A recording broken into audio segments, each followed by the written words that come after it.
Hello, everyone. Thanks for joining us on an episode of the All Might Be Edified Discussions on Servant Leadership. I'm Keith Pankow, and I have the amazing privilege to be here with Marcus A. Canady. Marcus Canady is a proven and tested leader that has impacted the lives of hundreds of individuals in the public and private sector. Having personally benefited from the engaged mentorship and dedicated leadership, he has researched and presented on various leadership topics across the country. Through his design training sessions, featured keynote addresses, and his participation on numerous discussion panels, Marcus has reached thousands. Well known for his expertise on intrusive leadership, he has published the first ever leadership book solely dedicated to this impactful leadership style. In Intrusive Leadership, How to Become That Leader, he defines, dissects, and discusses the impacts of what he often describes as the most critical leadership style for the future. This book has received great reviews from senior military and corporate leaders. Marcus Canady, raised in Savannah, Georgia, graduated from the U.S. Coast Guard Academy in 2000 and spent over 2 decades on active duty. He mainly served as an MH-65 helicopter pilot and completed life-saving missions on the high seas, as well as responding to significant weather missions, helping to interdict over 250 million of illegal contraband and arresting numerous narco-terrorists. His last aviation assignment was at Coast Guard Air Station Houston, Texas, where he served as the commanding officer. Marcus Canady has earned advanced degrees from the Duquesne University, Syracuse University, and the prestigious National War College in Washington, D.C. In 2023, Marcus Canady founded the Canady Leadership Group. This leadership consulting firm specializes in leadership development and coaching for first-line managers to senior executives, creating impactful leaders that people trust and admire. He is happily married to Angelise Canady and has 3 amazing children. Well, welcome, Marcus. So excited to chat with you today on the podcast. Oh, thank you so much for having me. Really appreciate it. I had the amazing opportunity to get an advanced copy of Marcus's book so I can provide my review, and I'll give a review on his website as well. But the book, I cannot recommend it enough. It's got the All Might Be Edified stamp of approval. So all of you listening, go out and get it. I highly recommend it. We'll talk about the book a little bit on the podcast. We'll show you how to get it. We'll talk about some ways to even donate, some ways to get it for other people on the podcast today. But it's just an amazing, impactful book with some wonderful stories and examples of how to be that impactful leader, as Marcus says in the title. So just excited to talk about it today and amplify Marcus's voice to many of you today. And I had the opportunity to be on the District 8 Area Command when Marcus was the commanding officer of Air Station Houston. And I just got to see that he truly is both that intrusive and servant leader that cares about the people. And he would always join these, or sometimes scripted area command calls. Then, everybody has to report out on their units. And he would always announce, "My D8 family." And he would just always come so warm to these scripted calls where everybody has to announce what's going on in these massive hurricanes and different disasters and during COVID. And it was just such a breath of fresh air to hear someone come with such a warm announcement. And, Marcus says in his book, people are without a doubt and without a question the most important asset to any organization. It is about leading the whole person, not just the fraction of a person you see during their work shift. So how do we do this? How do we find that whole person, Marcus? I have a simple response, but it's a lot harder to do. And that simple response is really just by engaging with simple questions. How are you doing? How was your weekend? Where are you from? What matters to you? What are your hobbies? I think that a lot of times, especially in the Coast Guard, especially in operational units, and I'm pretty sure that a number of people listening would agree, we get so wrapped up into the job. This is the mission.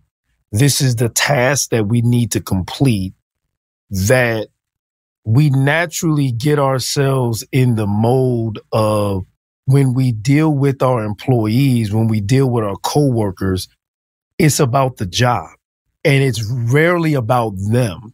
And even as leaders that we know that, hey, you see somebody in the morning, good morning. It's Monday. Hey, how was your weekend? But how many times do we really sit and pause and let that person know that, no, we actually do care about how your weekend was. You know, tell me what you did away from the job. And it's interesting because there are times where I will ask somebody, how are things going?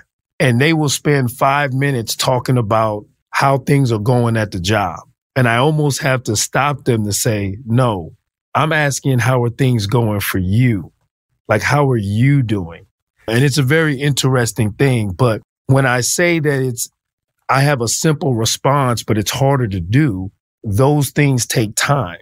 You know, sitting there and actually engaging with somebody, there's a time commitment to it, right? When they start telling you about things, you have to respond. You have to remember.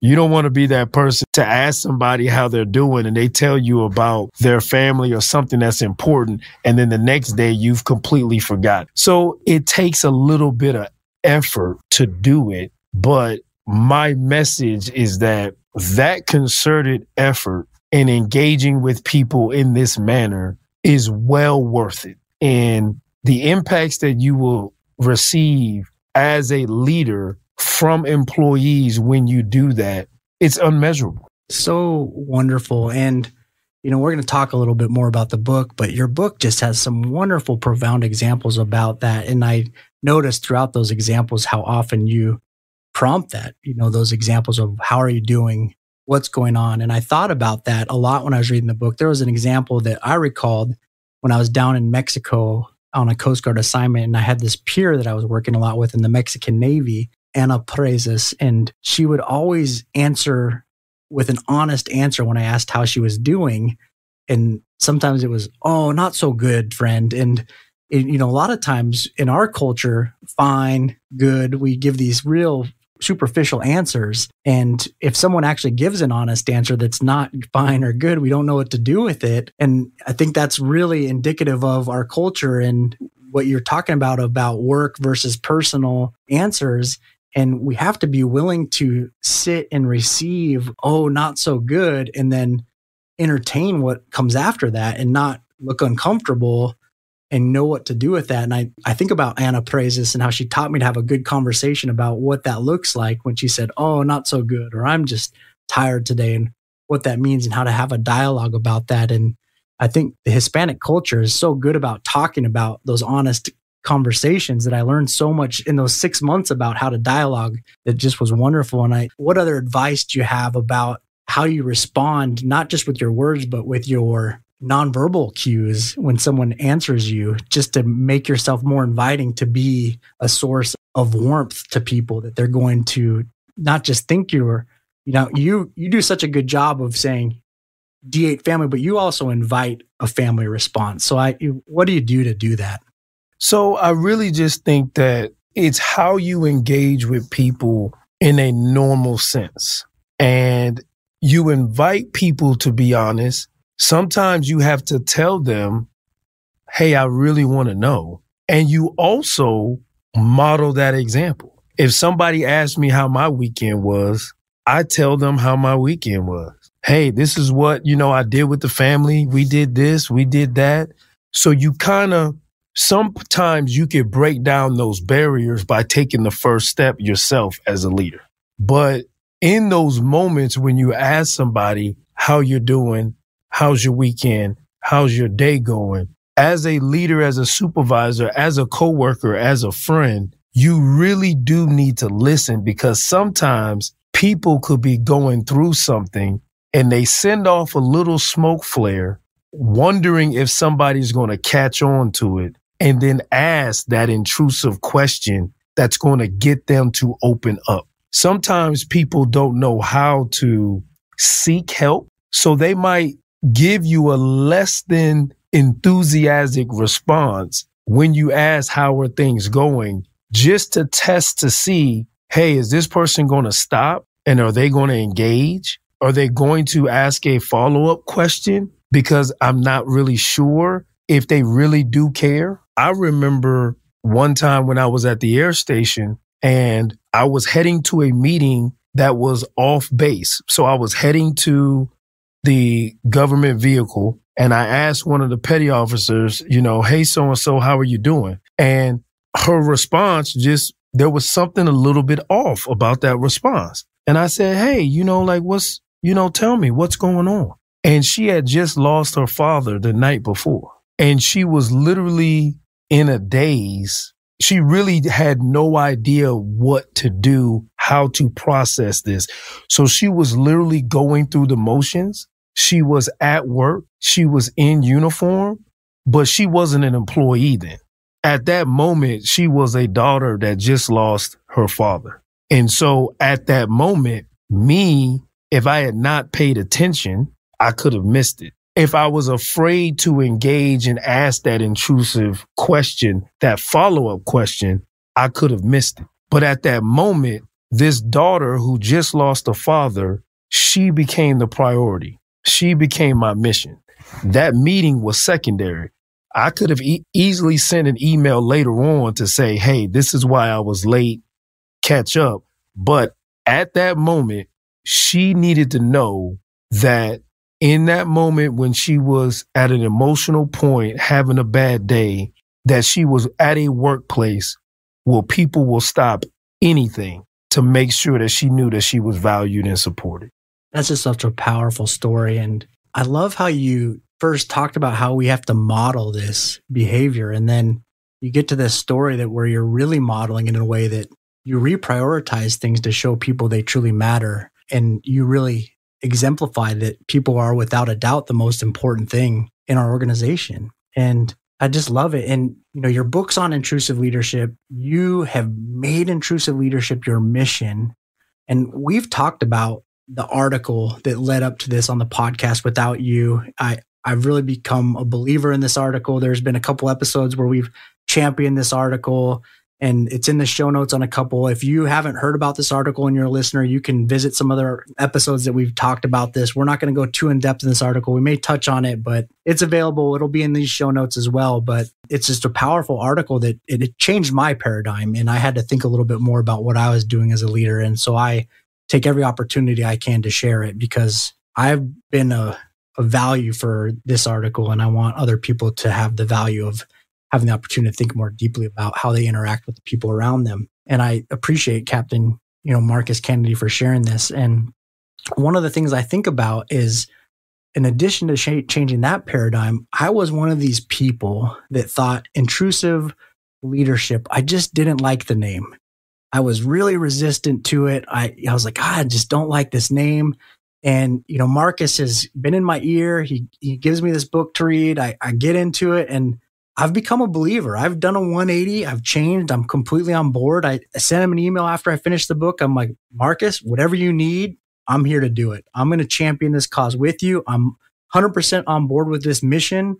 I'm right here, ready to go. And so I've gotten on board. I know you've had some discussion with Simon Sinek, who's a well-respected leadership coach, mentor. I love him. A lot of other people have talked about him on this podcast and other forums. And he told you to lose the phrase. And you said, no, not going to do that. You even mentioned it in the book. So first, let's talk about, how do you define intrusive leadership? And then let's talk about why you feel so intent to keep this name.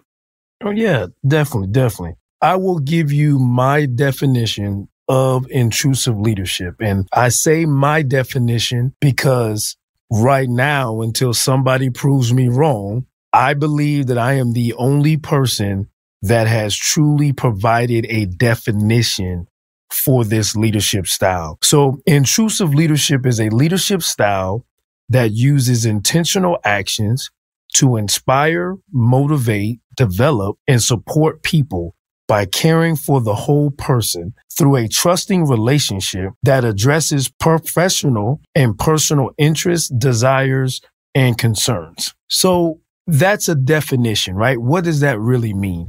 In the book, I really dissect it, okay? But for today's purposes, what I will say is that this is a leadership style where a leader understands that they need to get to know their employees, the people that they supervise, the people that they work with every day beyond the workplace. And when they build those trusting relationships, when they get to know every individual, it allows them to understand what they need to do to motivate, inspire, support people individually.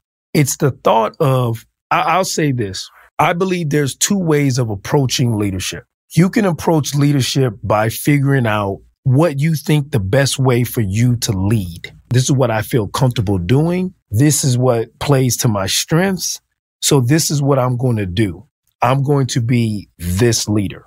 The other way of approaching it is with the mindset of, I want to be the best leader for Keith. I want to be the best leader for Lisa. I want to be the best leader for Jamal. And the only way that I'm going to be able to do that is I need to know Keith at a level that I understand what inspires Keith. I know what his motivations are. I know what his goals are. I know what's different between Lisa. I know what her goals are, what motivates her, what her concerns are. I know what Jamal's passion is.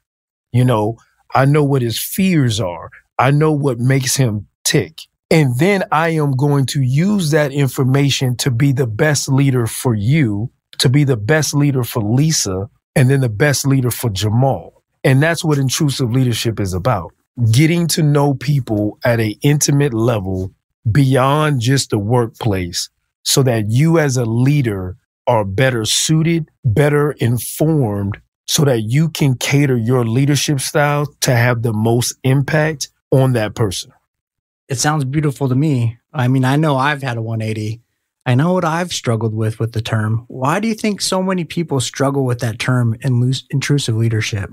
The term makes people feel uncomfortable. If you look up the synonyms for intrusive, the word intrusive, things like meddlesome, invasive, people think about the negatives when it comes with intrusive, an intruder, right?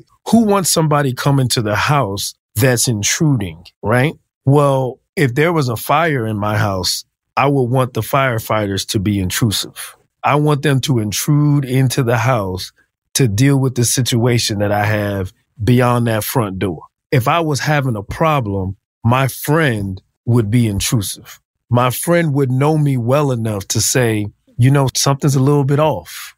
What's going on? Your favorite cousin, your brother, your sister would say, hey, the way that you responded to that is not how you normally will respond. Is there something else that's going on? Those are the things that I am trying to get people to understand is the actual actions of an intrusive leader that in moments, that is what it requires. When you think about somebody that is depressed, somebody that could potentially be having suicidal thoughts, are you going to be hesitant about being intrusive? No.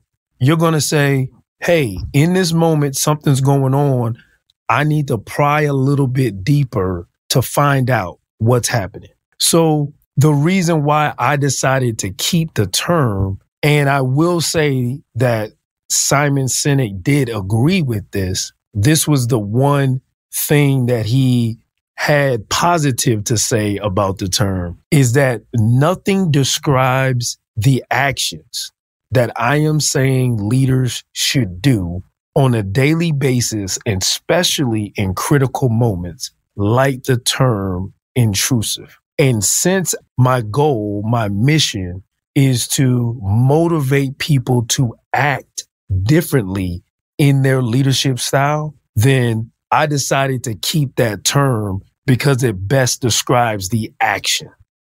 I love that framing of it. And I really love how you bring those real applications to that word, because you're absolutely right. Those are situations that I can very quickly think about how I would let down my barriers and quickly allow someone to intrude. But it's not natural for us to allow those thoughts to enter into our minds. But so often there's people in these struggles in life all around us, metaphorically are having fires or depression or emergencies.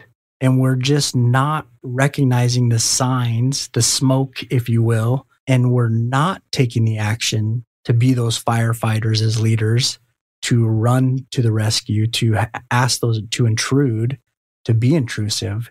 And I think that's why your message is so resonating with people once they start to recognize that the reason I've been maybe apprehensive to the word is because it makes me uncomfortable. But the thing about comfort is I don't grow. And the thing about my comfort is that when I'm comfortable, I also don't make the people around me grow because we all just sit in our own comfort. If I'm a really good leader, I have to not only get outside my own comfort zone, but I have to help other people get outside their comfort zone. And that's really what, whether it's servant leadership or intrusive leadership or the combination of the both, we have to find a way to push ourselves and help get to know the people around us to recognize when things aren't normal. Because even when we do want to push people in a positive way, if something's wrong, we can't push people the way we normally would. So we have to recognize the indications to push people both positively and to also help them fight those fires in their lives. So I just love the way you tie those examples together, and the book does it so well. And I just think you're just a master teacher in this regard. Now, you often talk about the way that this happens. It takes relationships between leader and those led, and the way you describe them, best cousin, friends, family members, and it takes those relationships and it turns them joyful. Now, I think a lot of us can imagine that, but why do you think it does that in that situation?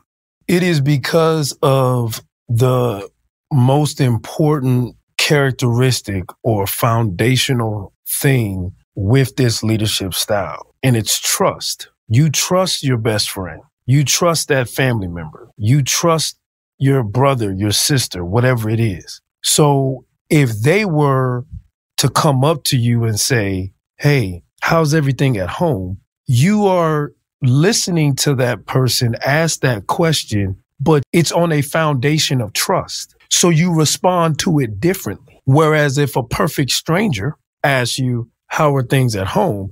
It's the same question, the same words, but you're going to receive it differently because there's no trust there. So that is one of the things that I tell leaders is that your position does not give you trust. Your rank does not give you trust. It is how you engage with people that is going to allow you to build up trust equity, that when those moments come, you can take a deposit and ask those intrusive questions. And they're going to respond to it with the understanding that I know he cares about me. And I know that he only wants me to be successful. He only wants me to be mentally safe. He cares about my well-being.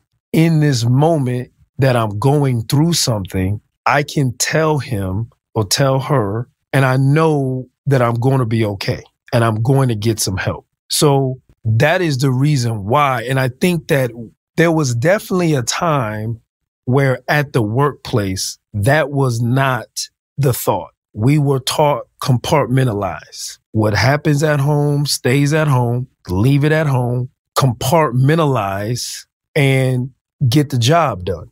Well, humans can't always do that. There are things that are happening in people's lives that they just cannot compartmentalize. That is what happened to me in 2020 with the situation with George Floyd that kind of started this. That reason why I wrote that article is because for the first time, I was unable to compartmentalize what was going on with my thoughts, what was causing me some mental anguish that was actually taking place outside of the workplace. And in that moment, I was just looking for somebody, hoping somebody would ask me, how am I doing? Am I okay? And it was the fact that nobody was doing that.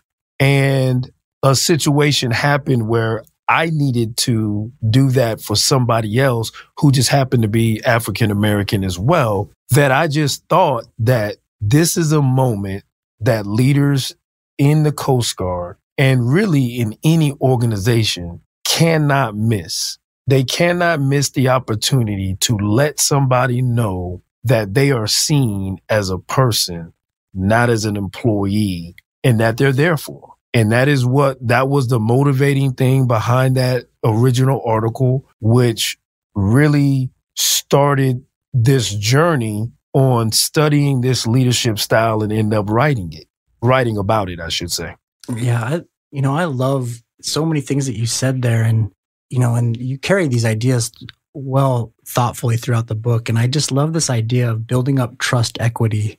It's just so powerful. And I think it's so powerfully done through this idea of intrusive leadership. And I just love it so much. And, this idea that you started with the article and you talked about it in another article. And, I think about this idea, you've continued on because, so many of us, I think we have the best intentions and we think that we're doing good, bringing out an inclusive environment in our workplace, but we're falling short because we're not doing all of these things that you're recommending. We're not building up enough trust equity. And so people, they're putting on a strong face, just like you did in your first article, and you talk about this so well. And this idea of intrusive leadership just shows us how we can do better to really bring out the full individual in the full workplace and get more creativity, more inclusivity. That's how we get the true benefit of the gifts of diversity and equity and inclusion, and all bring everyone together. And we have the best ideas in our workplace just coming together with all the different backgrounds and all the different people. And that's where the real power comes from.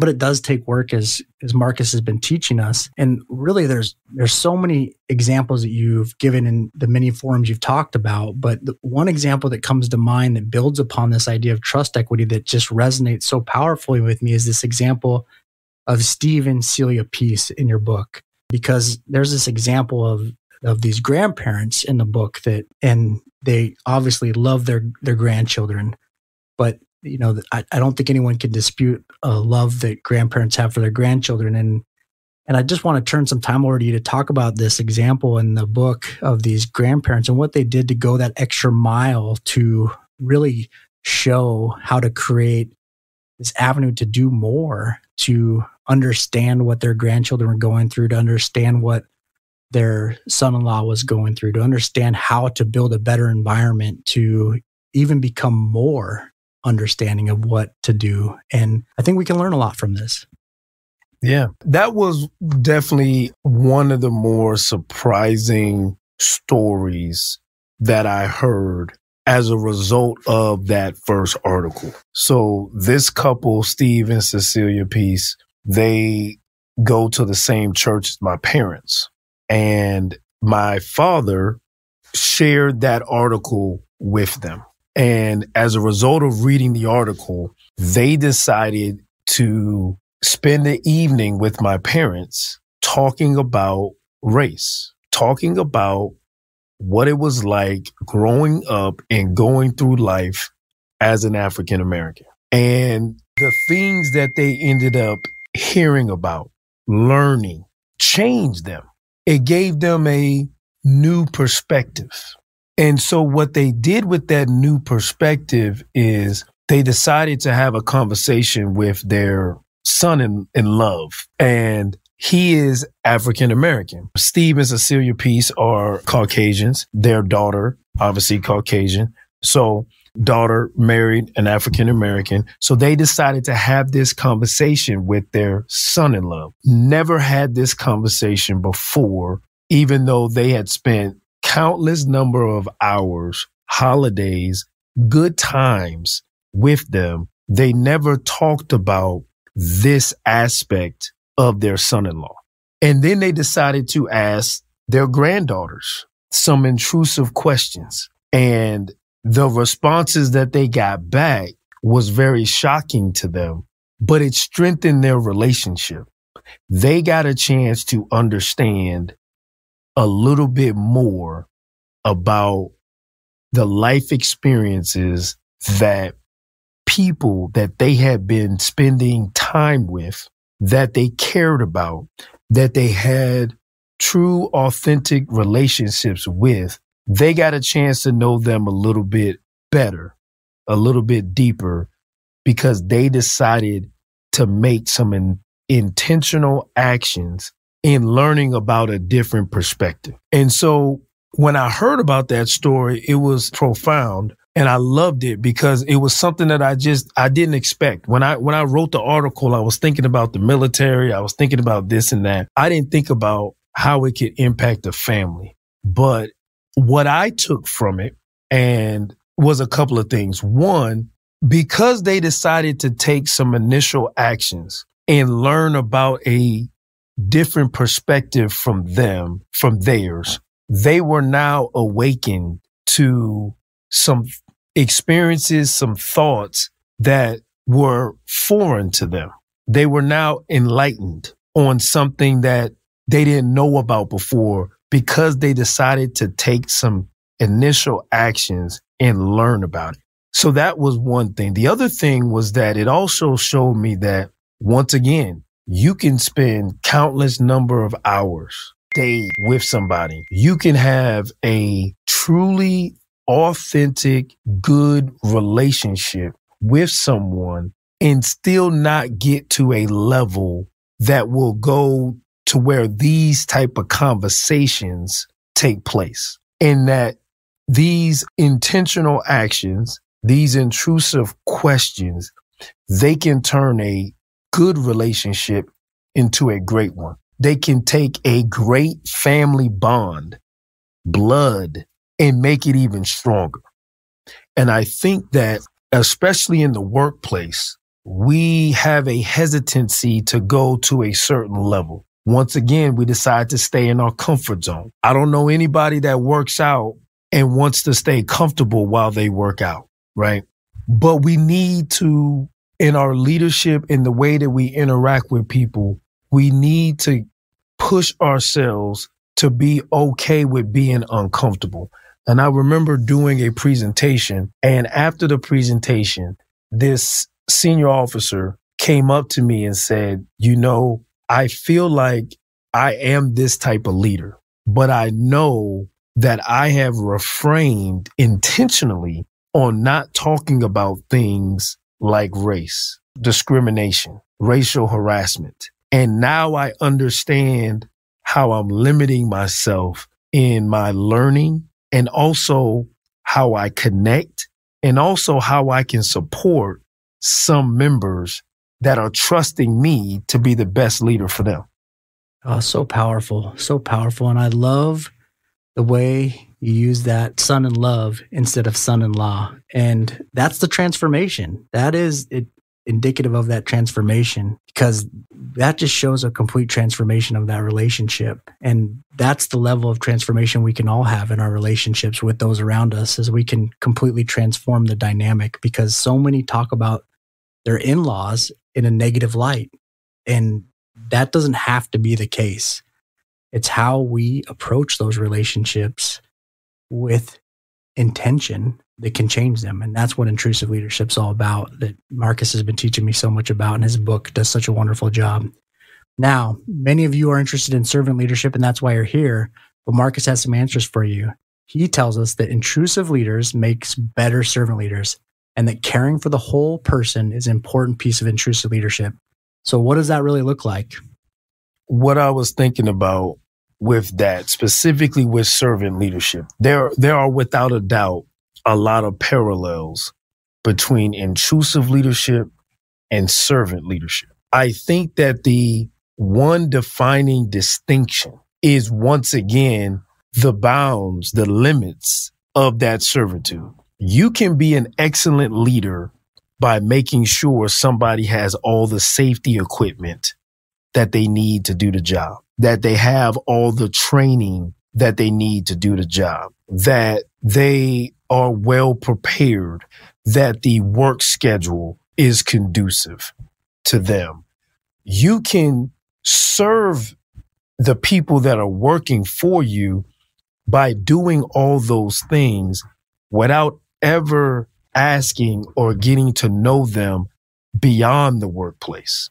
That, to me, is that next level where intrusive leaders go, where servant leaders might not. And I do think that one of the reasons why I'm passionate about it is I think that that is an important aspect, that it needs to be separated. It needs laser focus on the fact of that whole person is who you are leading, because it doesn't matter if they're a market analyst.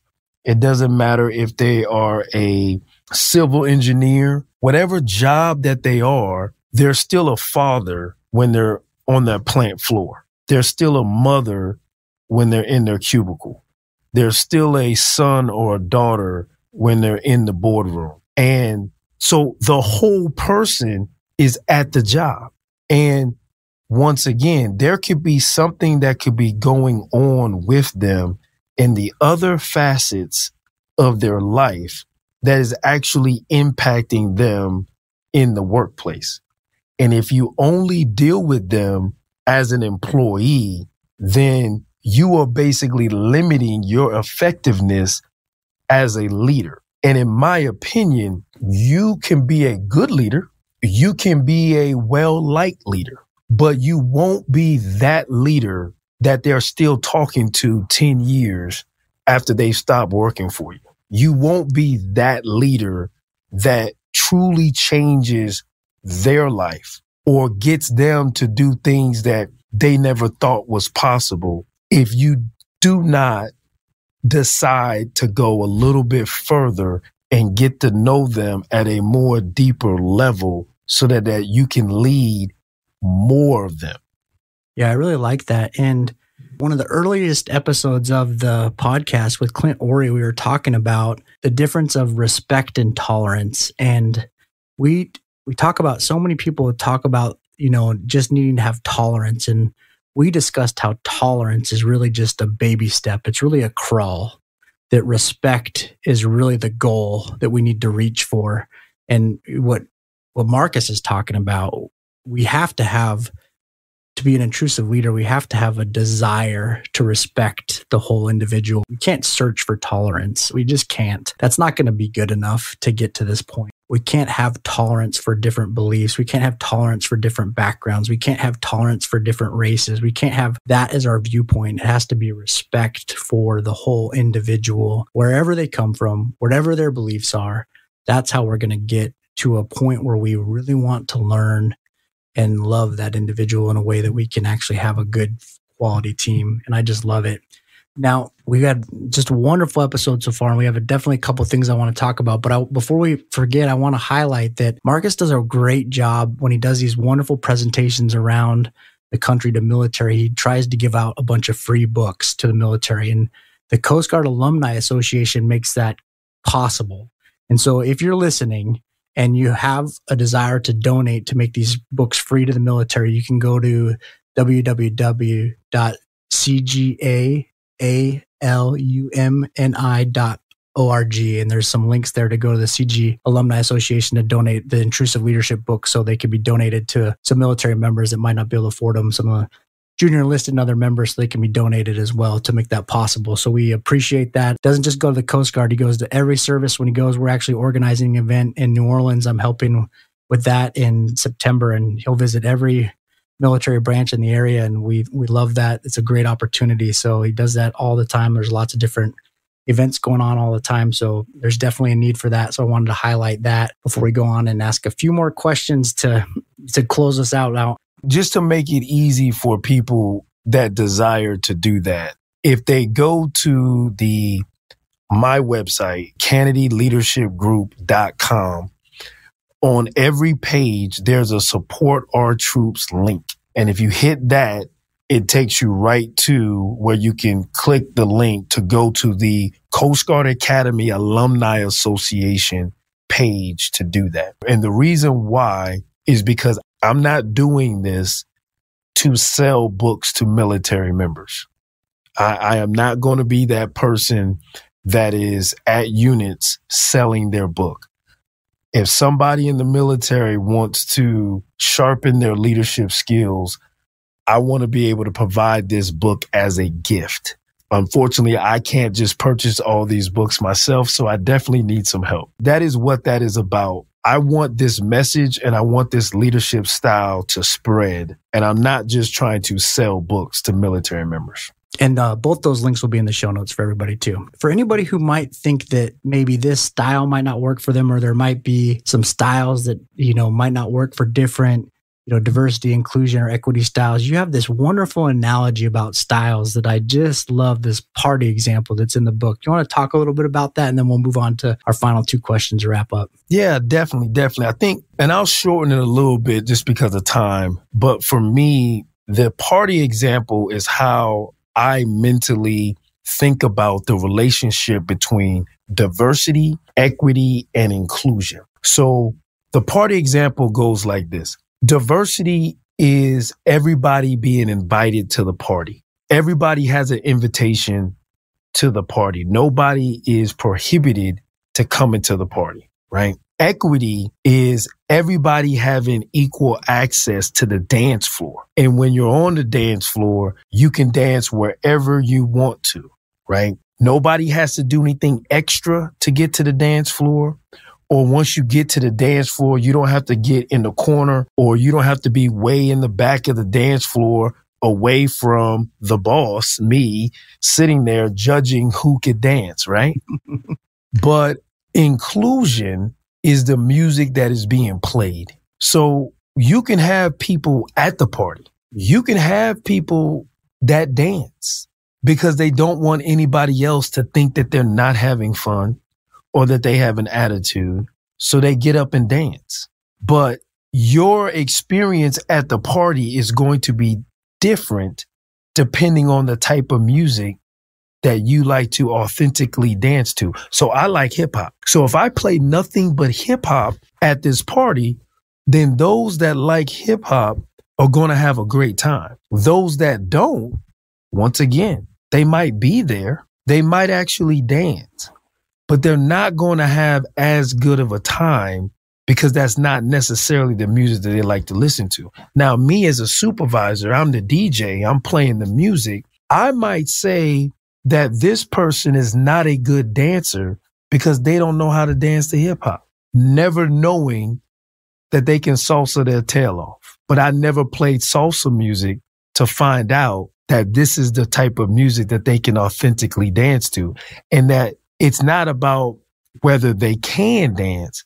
It's just what makes them dance authentically, right? So I use that to say that as leaders, that's the part of getting to know somebody, to know what type of music that they authentically dance to so that I can get the best out of them. And that's when I went back to playing hip hop. That's how I like to lead. That's that analogy.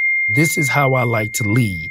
So I'm just going to play hip hop. And now I'm going to judge everybody's performance based off of how they're dancing to hip hop, right? Well, my number one person, my go-to person, that's going to be somebody that likes to dance to hip hop. Well, my number 4, 5, or 6 person, they might be just as good, but I didn't find out a way to figure out what type of music they like to dance to so that I can judge them as they're dancing to their authentic self, right? So that inclusion part that's what I'm getting to with this leadership style, is getting to know everybody so that you know what music they like to dance to so that you can motivate them by playing that music, and they are going to enjoy being at that party even more. That's the party example.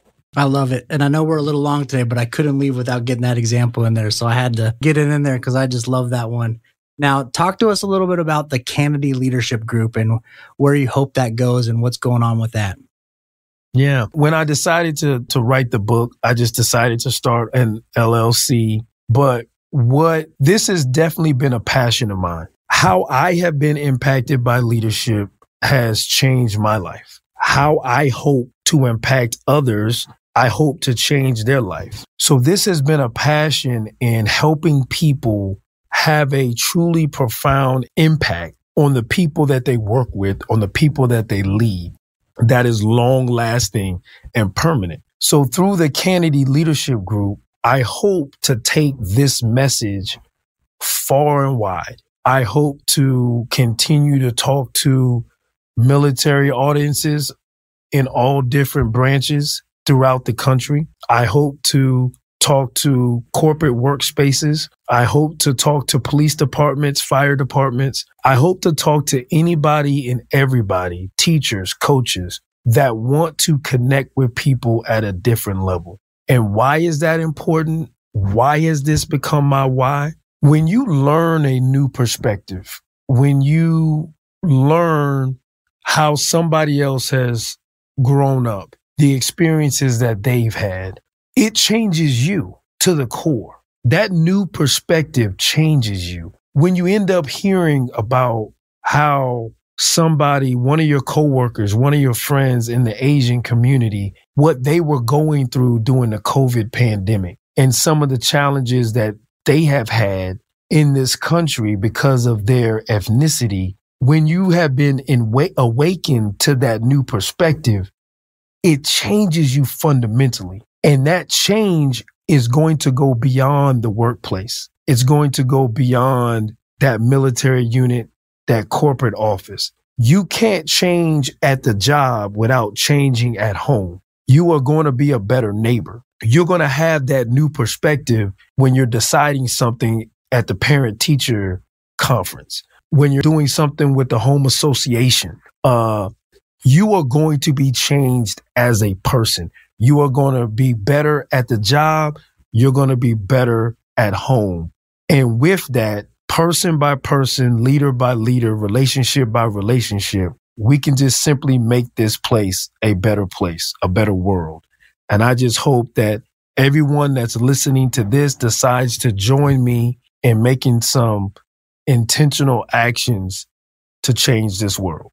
Yeah, and I'll leave that challenge with everybody for this episode is to think about how you can take some intentional action to change the world, to do whatever in your sphere of influence will ask better questions to those around you, to make more of an impact in their lives, to get to know them better, to be more of an influence in their lives, to think about how well do you really know all the people you interact with. And if you come up lacking in any of those people, those are the people to start with. Those are the people you need to get better questions with, get to know them better, and then think about how you can build that trust equity with them and be intentional about it and do it out of a place of caring and love, because that's the only way you're going to really build that trust equity. And I just really love this conversation. I really do wholeheartedly recommend Intrusive Leadership, How to Become That Leader, because I have my copy of the manuscript just marked up and I'm still going to buy the book because I want the copy so I can mark it up again because it's just amazing. So I totally recommend it. Get it.